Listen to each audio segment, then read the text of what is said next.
जय हिंद।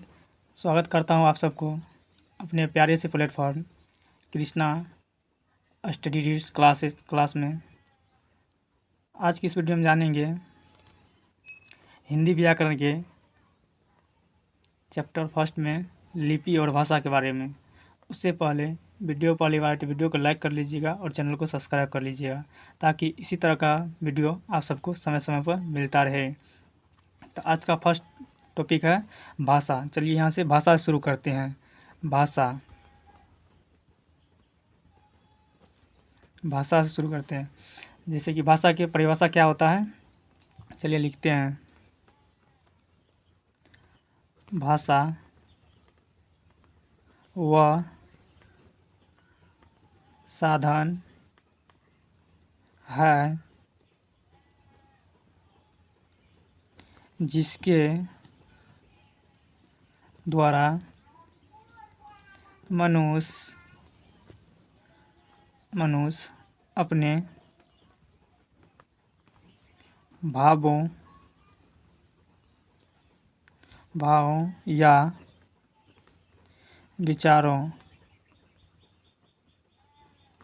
विचारों को किसी दूसरे व्यक्ति के साथ किसी दूसरे व्यक्ति के सामने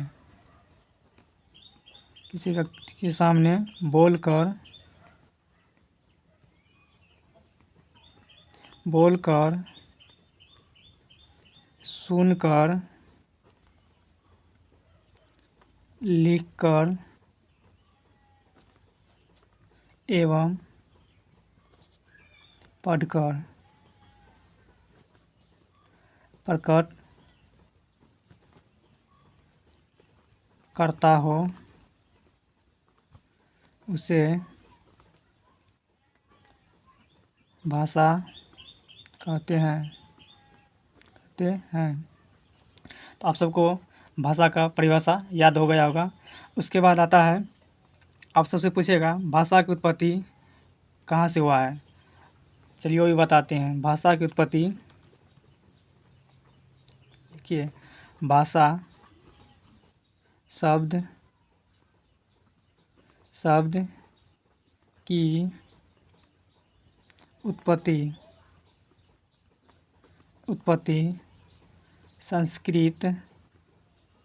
संस्कृत के भाष धातु से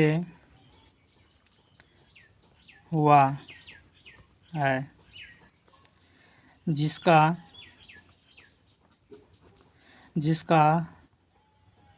अर्थ होता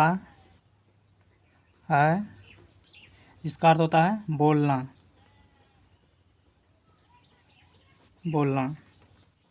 ये आप सबको समझ में आ गया। उसके बाद आता है भाषा कितने प्रकार होते हैं। तो भाषा के मुख्यतः 3 प्रकार होते हैं। भाषा के 3 प्रकार होते हैं। भाषा कितने प्रकार के होते हैं? 3 प्रकार के होते हैं। पहला है मौखिक भाषा। मौखिक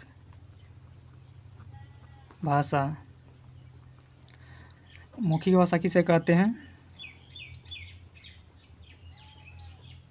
चलिए इसका परिभाषा लिखते हैं। मौखिक भाषा किसे कहते हैं? भाषा का वह रूप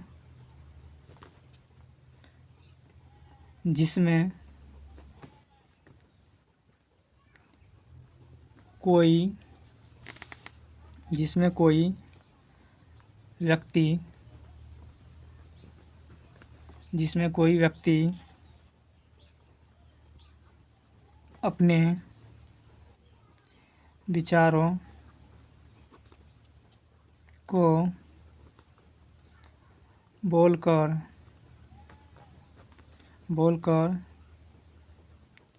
प्रकट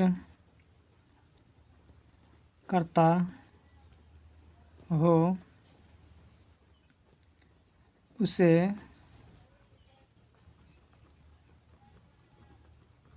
मौखिक भाषा कहते हैं। इसका जैसे हो जाएगा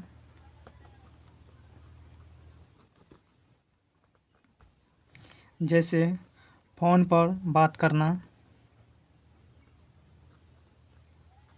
फ़ोन पर बात करना। इसका क्या हो जाएगा, फ़ोन पर बात करना। जैसे कि आप मौखिक भाषा से बात करते हैं तो मौखिक भाषा में आ जाएगा फ़ोन से बात करना। जैसे आप उधर से फ़ोन पर आप भी बातचीत करते हैं, वो भी बातचीत करते हैं, ये क्या हो गया, मौखिक भाषा हो गया। उसके बाद हो गया इसका जैसे, उसके बाद हो गया बातचीत भी हो जाएगा। बातचीत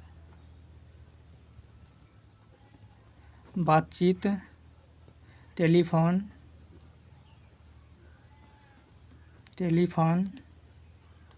इसके बाद टेलीफोन के बाद भाषण, उसके बाद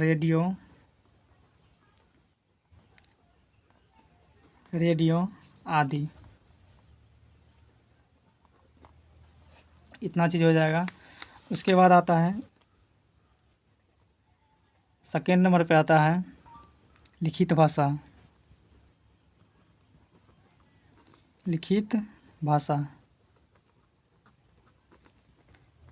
चलिए लिखित भाषा की परिभाषा आप सबको समझाते हैं। लिखित भाषा जब व्यक्ति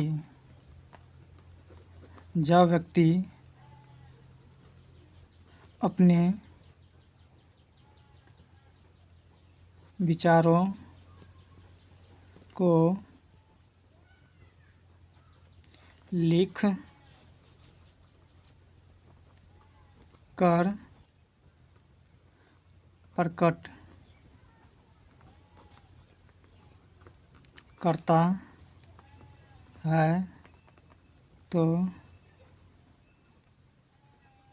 इस भाषा को लिखित भाषा कहते हैं। इसका जैसा हो जाएगा जैसे अखबार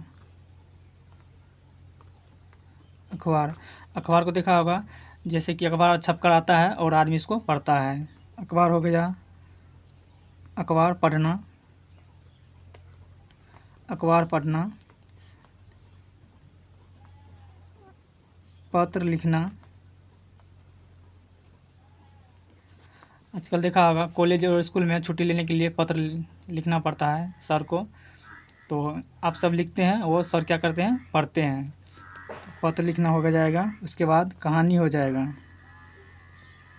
किताब सब में क्या हुआ है, कहानी लिखा हुआ है और आप सब पढ़ रहे हैं, जो किस में आ जाएगा, लिखित भाषा में आ जाएगा। उसके बाद हो जाएगा लेख इत्यादि।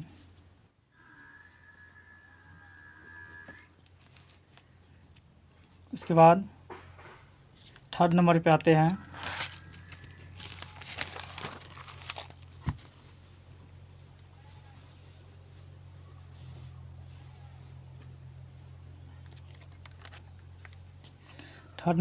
हैं सांकेत भाषा।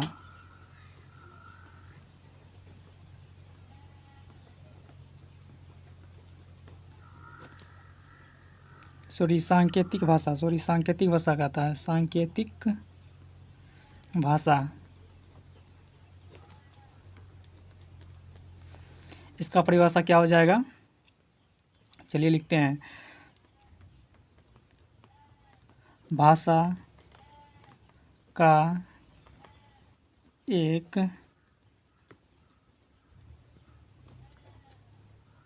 तीसरा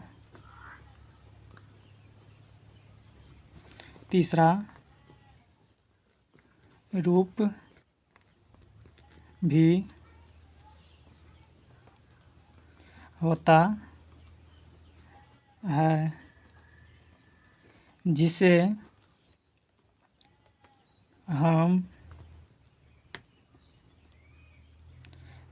सांकेतिक भाषा कहते हैं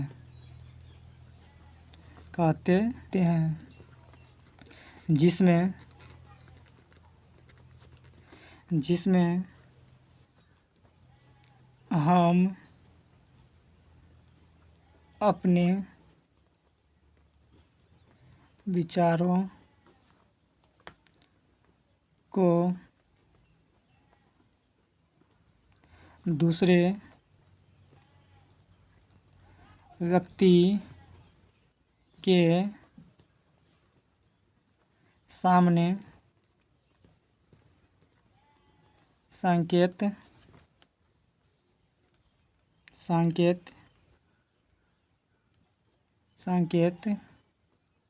के माध्यम से प्रकट करते हैं। उसे क्या कहते हैं? सांकेतिक भाषा कहते हैं।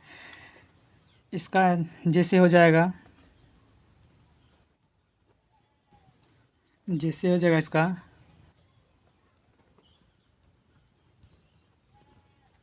ट्रैफिक पुलिस का इशारा। अब देखा होगा ट्रैफिक पुलिस जहाँ रहता है अपने हाथ का इशारा करता है, जिधर करता है उधर आदमी क्या करता है? जाते रहता है। दूसरा हो जाएगा इसका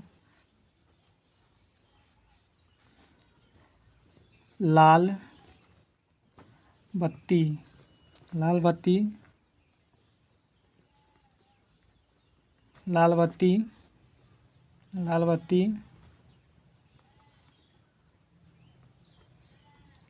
जलने पर लोग रुक जाते हैं। ये लाल बत्ती कहाँ का बात हो रहा है? रेलवे का, यानी कि रेलवे विभाग का। जैसे कि वहाँ पे देखा होगा लाल बत्ती जलता है, आदमी को पता चलता है और ट्रेन ड्राइवर को पता चल जाता है, तो क्या करते हैं? ट्रेन रुक जाता है और आदमी भी रुक जाता है। उसके बाद आ जाएगा इस पर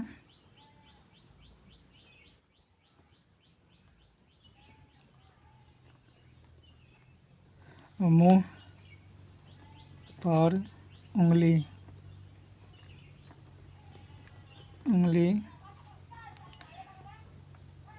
रखते ही बच्चों शांत हो गए। देखा होगा आप सब, जैसे बच्चे को डर होता है, जैसे आप मुंह रखिएगा हाथ, जैसे आपने हाथ उंगली रखिएगा मुंह पे, तो वो बच्चा क्या होता है? शांत हो जाता है।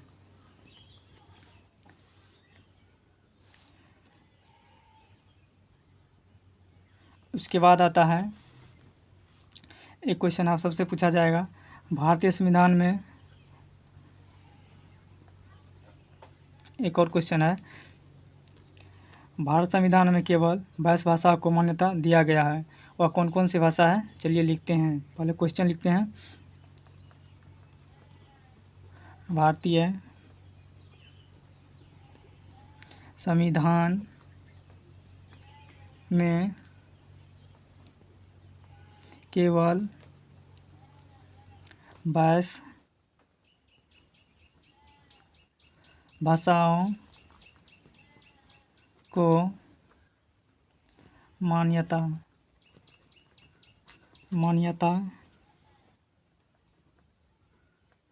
मान्यता दिया गया है। वह कौन कौन सी भाषा है जो भारतीय संविधान में दिया गया है मान्यता? चलिए जानते हैं।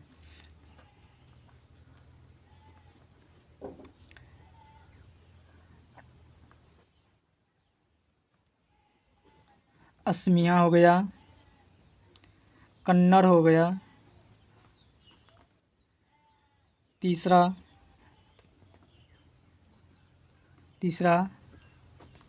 बांग्ला हो गया, चौथा बोडो हो गया, पाँचवा डोगरी, छठा गुजराती,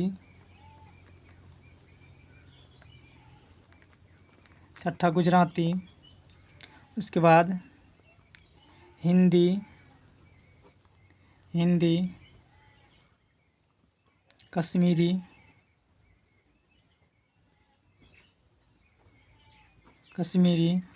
उसके बाद कोंकणी, इसके बाद मैथिली,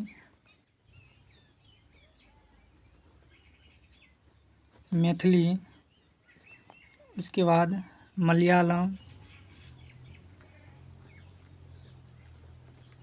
मलयालम, इसके बाद मणिपुरी,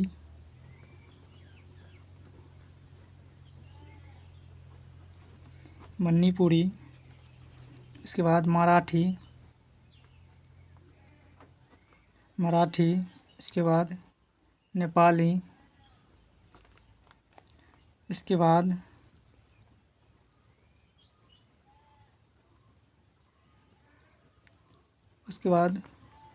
उड़िया, इसके बाद पंजाबी,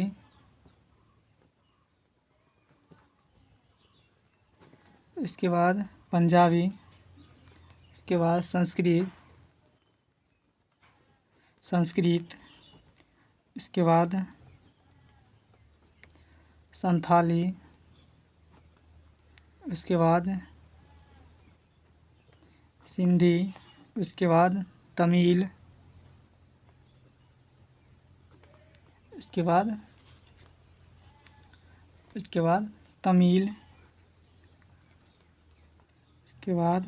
तेलुगु,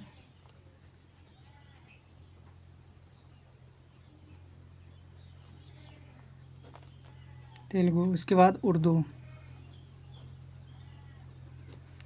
उर्दू। देखिए 22 भाषा है। 1 2 3 4 5 6 7 8 9 10 11 12 13 14 15 16 17 18 19 20 21 22। भारतीय संविधान में केवल 22 भाषाओं का मान्यता दिया गया हुआ। ये सभी भाषा है। अंग्रेजी को भारतीय संविधान में भाषा में क्या कहती है, मान्यता नहीं दिया गया है। अब जानेंगे राष्ट्रीय भाषा एवं राजभाषा में अंतर।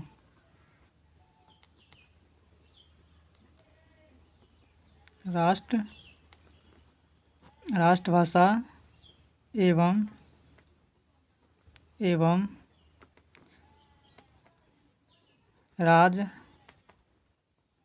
राजभाषा में अंतर। राष्ट्रभाषा एवं राजभाषा में अंतर, उससे पहले जान लेते हैं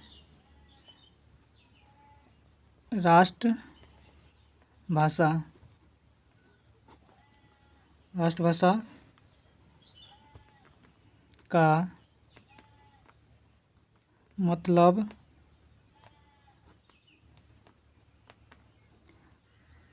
जान लेते हैं। तो वैसी भाषा जो पूरे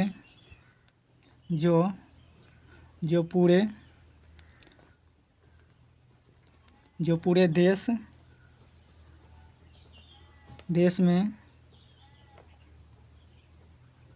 बोली जाती एवं देश की पहचान और एकता का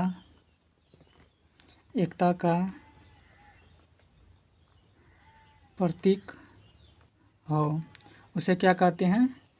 राष्ट्रभाषा कहते हैं। उसके बाद राजभाषा।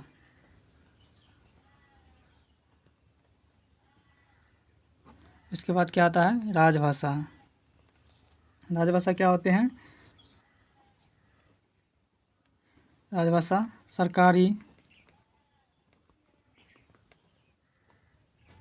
सरकारी कार्यों में जिस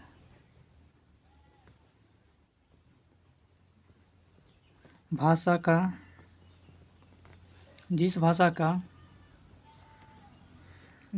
का प्रयोग किया जाता है उसे राजभाषा कहते हैं।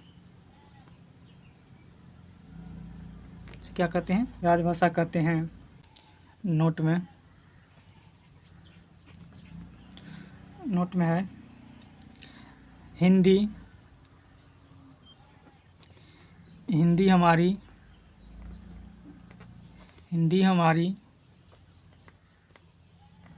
राजभाषा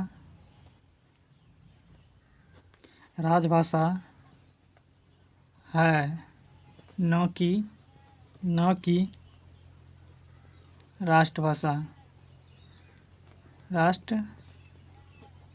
न कि राष्ट्रभाषा। हिंदी हमारे क्या है?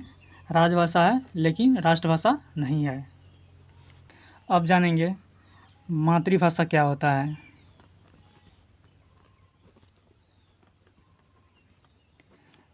चलिए जानते हैं मातृभाषा क्या होता है। चलिए इसका परिभाषा लिखिए। जिस भाषा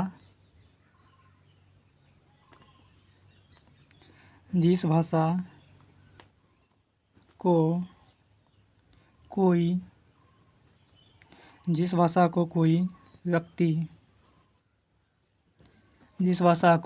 कोई व्यक्ति जन्म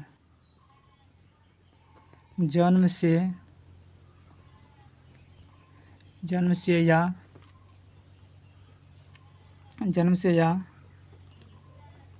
परिवार एवं माता पिता से सीखा हो उसे क्या कहते हैं? उसे मातृभाषा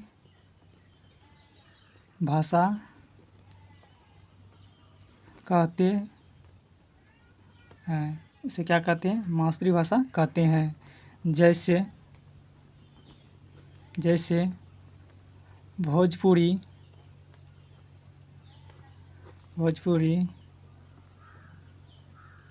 मगही, बंगाली, मैथिली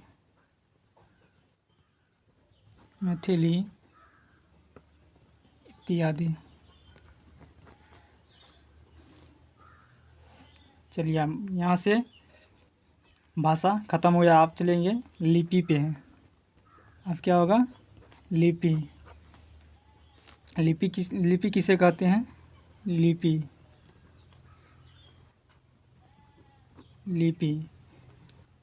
लिपि किसे कहते हैं?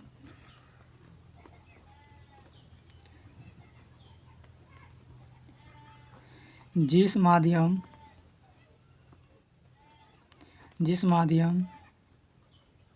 से भाषा को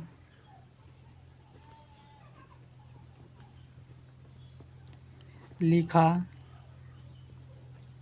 जाता है उसे लिपि कहते हैं। क्या हुआ? जिस भाषा से जिस माध्यम से भाषा को लिखा जाता है उसी को क्या कहते हैं, लिपि कहते हैं। आज से 1000 वर्ष पहले पीछे जाओ तो क्या किया जाता था, ये लिपि का ज्ञान नहीं था तो गिनती जो करते थे, जैसे एक एक लिखता था तो ऐसे लिखता था एक, उसके बाद गिनती का करने का, जैसे कि गिनती करने का उसका अकॉर्डिंग था, 2 लिखता था तो ऐसे 2 लिखता था, यानी कि 2 को लाइन खींचते जाता था। 3 लिखने का मन होता था ऐसे करके लिखता था, ऐसे ऐसे करके पढ़े लिखता था। अब क्या किया, अब तो लिपि का खोज हो गया, जैसे 1 2 ऐसे करके लिखता है। उसके बाद हिंदी और संस्कृत भाषा की लिपि क्या है, हिंदी और संस्कृत भाषा की लिपि क्या है, चलिए बताते हैं आप सब। हिंदी और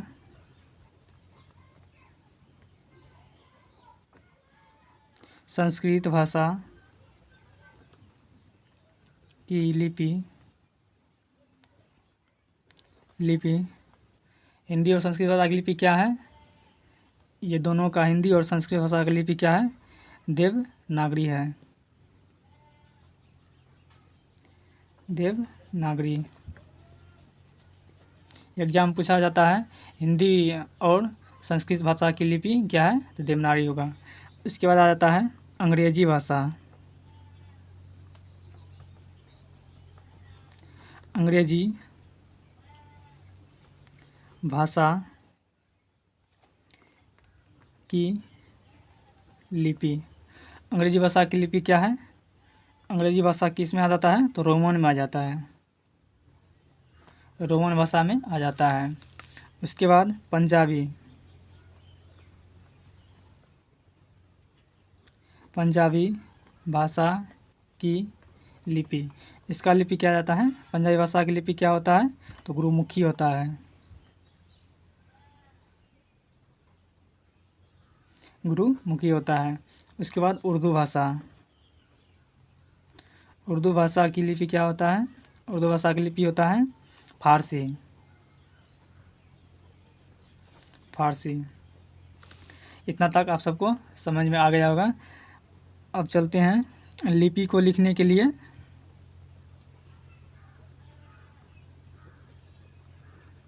लिपि को लिखने के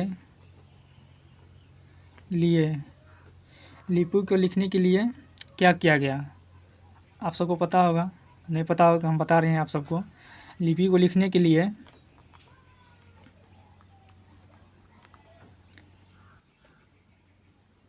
हिंदी में कुल 11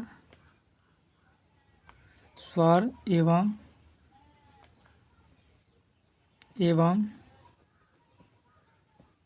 41 व्यंजन 41 व्यंजन है। कितना है, 41 व्यंजन है। स्वर कितना है, 11, और व्यंजन कितना है, 41।